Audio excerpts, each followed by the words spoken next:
Fala pessoal, tudo bem com vocês? Sejam bem-vindos a mais um vídeo de interação humano-computador e nós vamos falar de prototipação, que é muito interessante e útil. Já vai dando seu like aí, então vamos nessa!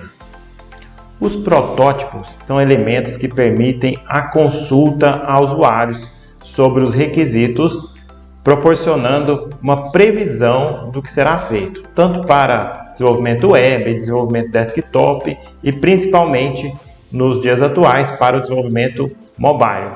Então nós podemos validar os requisitos antes que o desenvolvimento do produto se inicie. Um desenvolvimento que inicialmente está abstrato, ele passa a ser mais concreto, amenizando assim a ansiedade dos usuários, auxiliando também no acompanhamento do projeto, onde o usuário vai saber em que rumo os desenvolvedores estão indo. As equipes com os protótipos, então, iniciam o desenvolvimento dos aspectos funcionais de acordo com modelos da interface, com a previsão do que estará dentro da interface. Cada elemento aqui já tem o seu lugar, a gente já sabe o que fazer. Alguns mitos sobre os protótipos.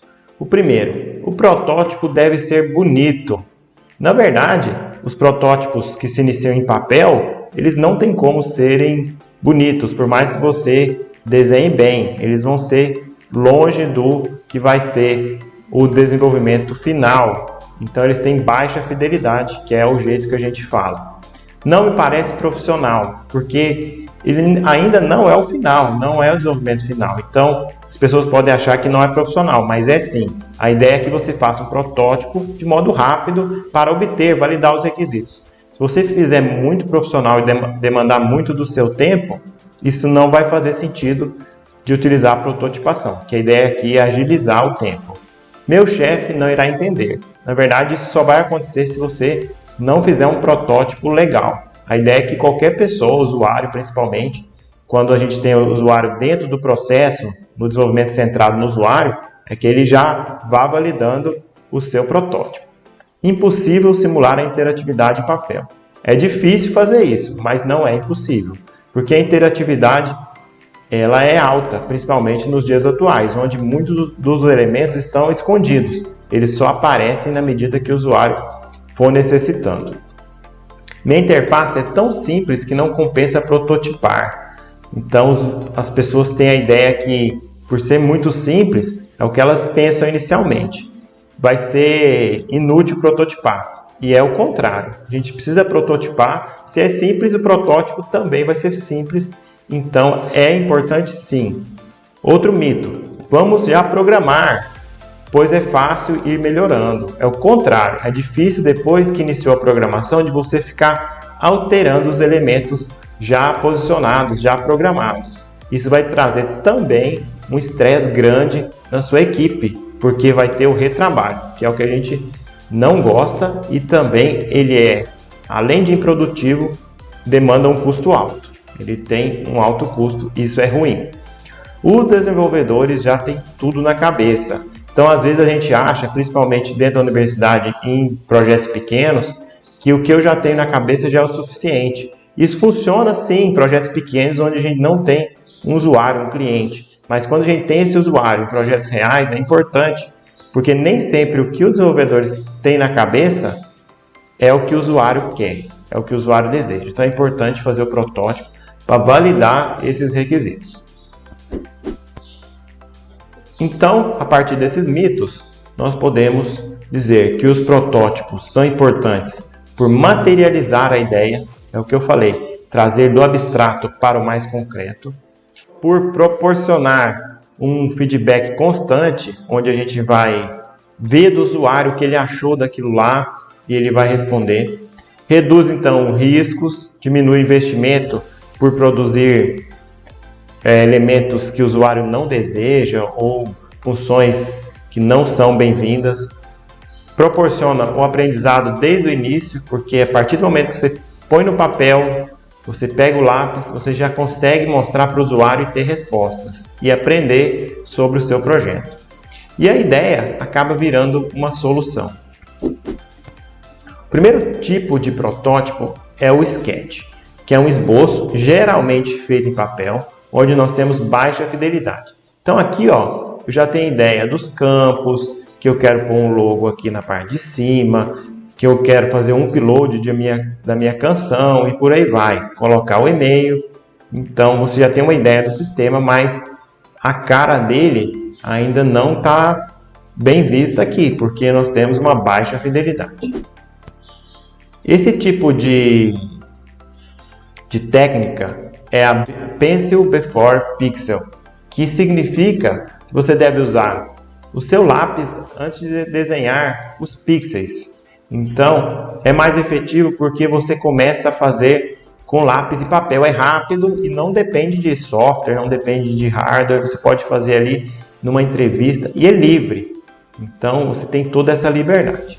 Você vai utilizar principalmente nas etapas iniciais. Nas etapas finais, as pessoas já querem algo mais real. Então, não é geralmente utilizado nas partes finais.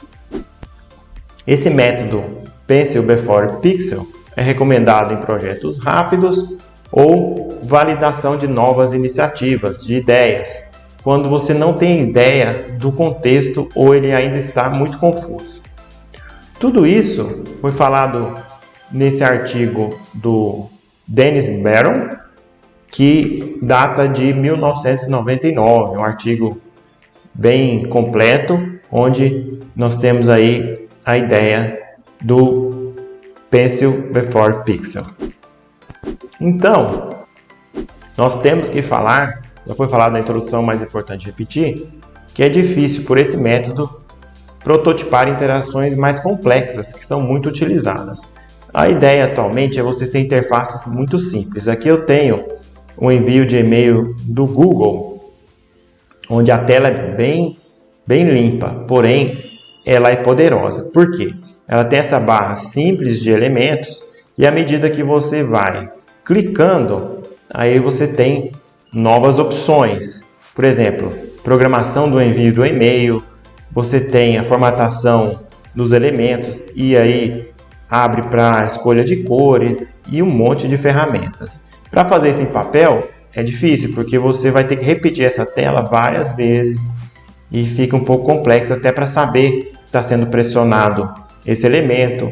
Outra questão é que você tem um sombreamento na medida que você passa o mouse em cada botão e assim por diante.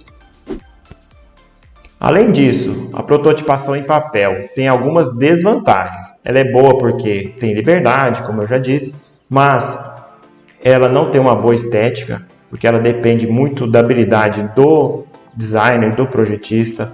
É difícil de se compartilhar, enquanto num software você clica e já manda por e-mail, já chama os usuários online para verificar se está bom ou não. Aqui você tem que tirar uma foto, você tem que escanear aquele papel para compartilhar. Eles não são autoexplicativos, esses desenhos, depende da habilidade do autor, como eu já disse, e você pode, até mesmo pela liberdade, desenvolver algo que é inviável de ser implementado. Então depende muito do conhecimento do desenvolvedor.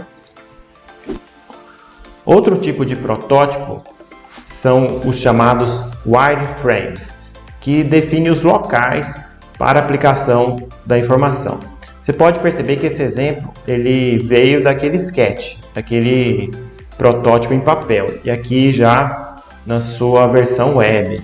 Aqui nós não temos tanta preocupação com a estética, com o design, porém nós nos preocupamos no que a tela conterá.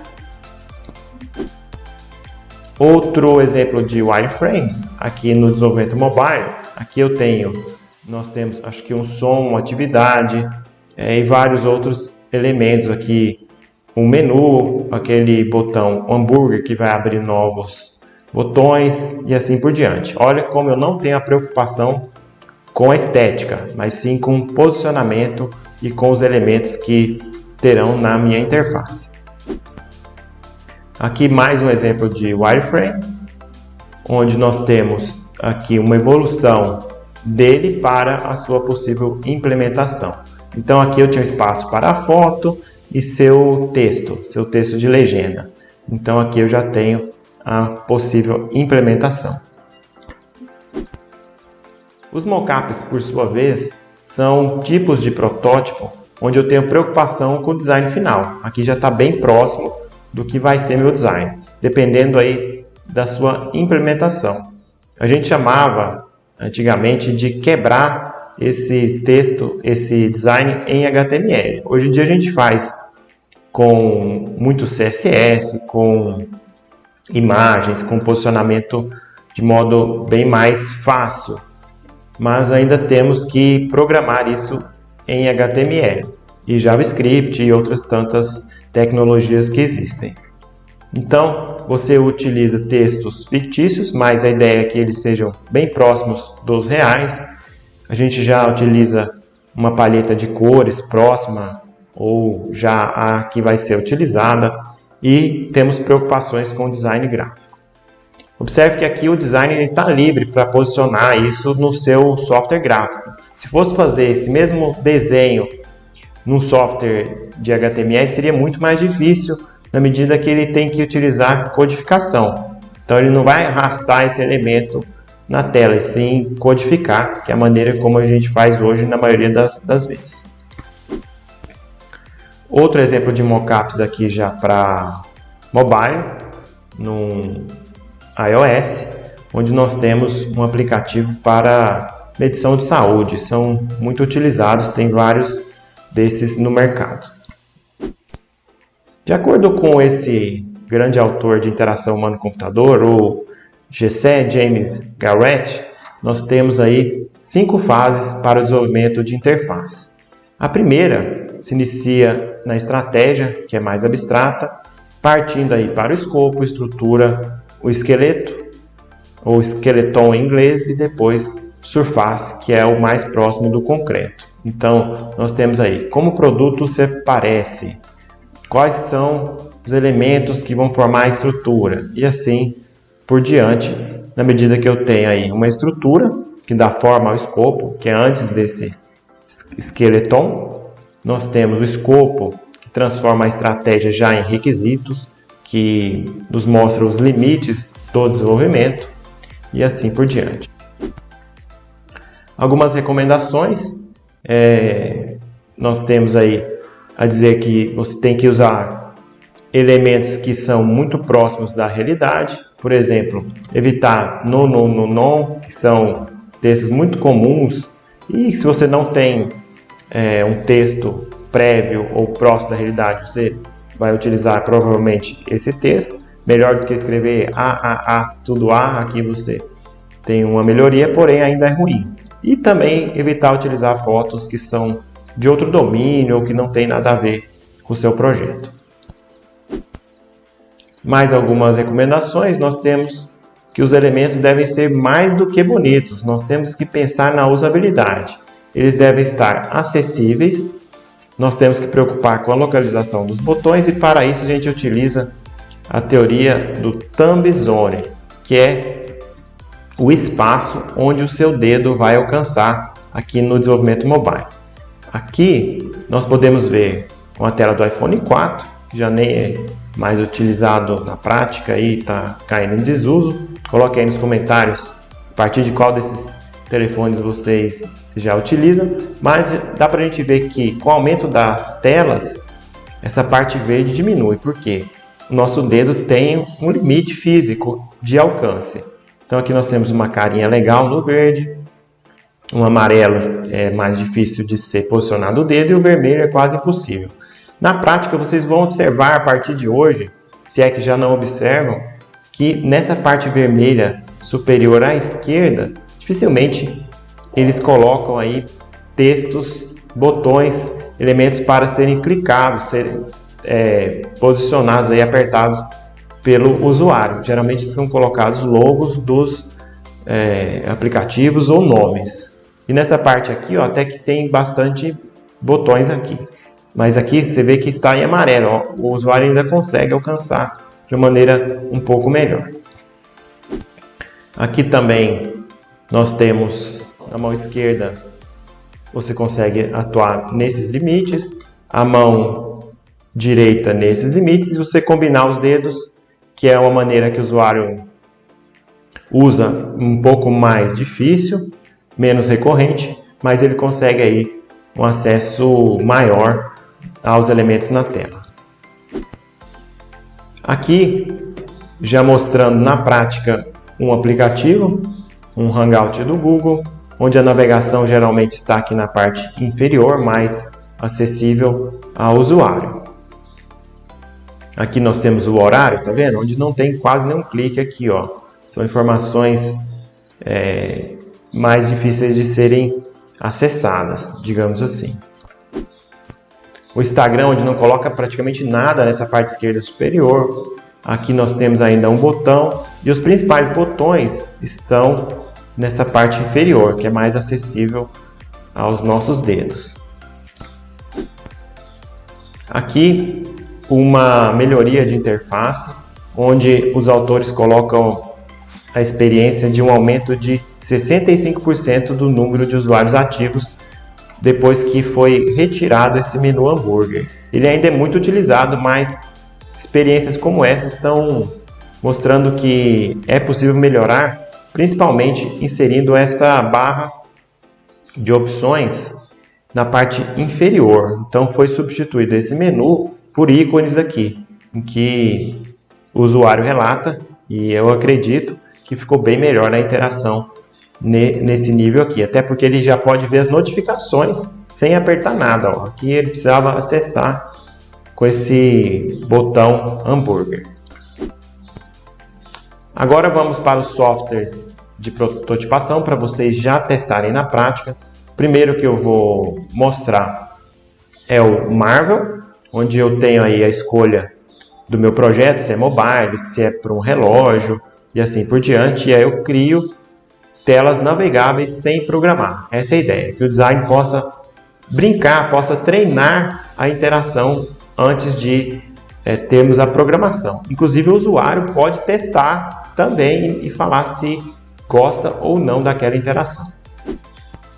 O segundo software, e muito utilizado, e tem um pedigree muito bom, que é o Adobe XD ou Adobe XD, isso pronunciando em inglês. Então nós temos aqui a tela do site de download, onde ele mostra que os layouts são sensíveis ao conteúdo, você pode redimensionar o conteúdo, você faz uma sincronização com o Photoshop, você mostra estados e assim por diante. Eu já tenho ele aqui aberto, vamos mostrar para vocês na prática. Eu baixei aqui, estou usando a versão gratuita, onde eu escolho qual dispositivo, qual tamanho de tela. Eu posso inclusive projetar stories de Instagram e também interfaces para iOS e outros diversos tipos de aparelhos mobile. Eu já obtive aqui uma tela de um aplicativo de táxi para mostrar para vocês. Então eu posso, assim como eu obtive essa tela, obter outras e já iniciar com interfaces prontas. Eu vou aproximar aqui. Eu posso também vir aqui nas minhas pranchetas, exemplo. Então eu vou escolher aqui, ó. Vou pedir para abrir aqui. Num 100%. Ele aproximou. Então nós temos aqui vários grupos de elementos. Eu posso mudar aqui o texto do botão, a cor, o tipo do botão e assim por diante. E além disso eu posso testar essa tela. Aqui, ó. Olha só. Coloquei o Start, eu cliquei, eu posso ver aqui a tela já funcionando e mostrar para o meu usuário, já no tamanho e na proporção do meu dispositivo desejado. Então esse software é bem completo e muito utilizado na prática.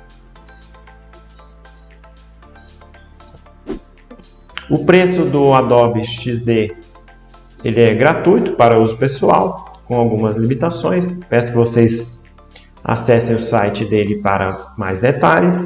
O plano individual custa R$ 43,00 por mês e o plano um pouco melhor com vários aplicativos custa R$ 224,00 por mês. Então aqui ele trabalha assim como a maioria dos aplicativos sob a forma de assinatura mensal. Aqui mostrando esse projeto no slide. Se você quiser baixar também, tem o link aqui. Então você pode trabalhar no exemplo onde ele coloca até o teclado na tela. Outro software que eu não poderia deixar de falar, um software já tradicional nesse mercado, é o Figma, onde tem aqui a interação desse usuário fazendo um aplicativo para mostrar temperaturas. Previsão do tempo, deve ser algo nesse sentido. O preço do Figma, ele inicia de um modo de uma versão gratuita, onde nós temos 2 editores e limite de 3 projetos e um histórico de 30 dias de versionamento. Então você pode voltar no tempo por 30 dias. E temos uma versão profissional, que ela custa $12 por editor por mês. E também nós temos aí a opção muito boa para vocês testarem ela de modo gratuito num plano para estudantes ou professores. Então você aplica aqui e você consegue ter essa edição gratuita. Excelente, dando aí os parabéns ao Figma por proporcionar isso para nós. Pessoal, nossa aula de prototipação então está encerrada. Esse vídeo foi muito interessante e prático. Peço que vocês comentem aí com dúvidas, sugestões e críticas. E muito obrigado pela audiência. Um abraço e se inscreva no nosso canal, curta esse vídeo e até o próximo!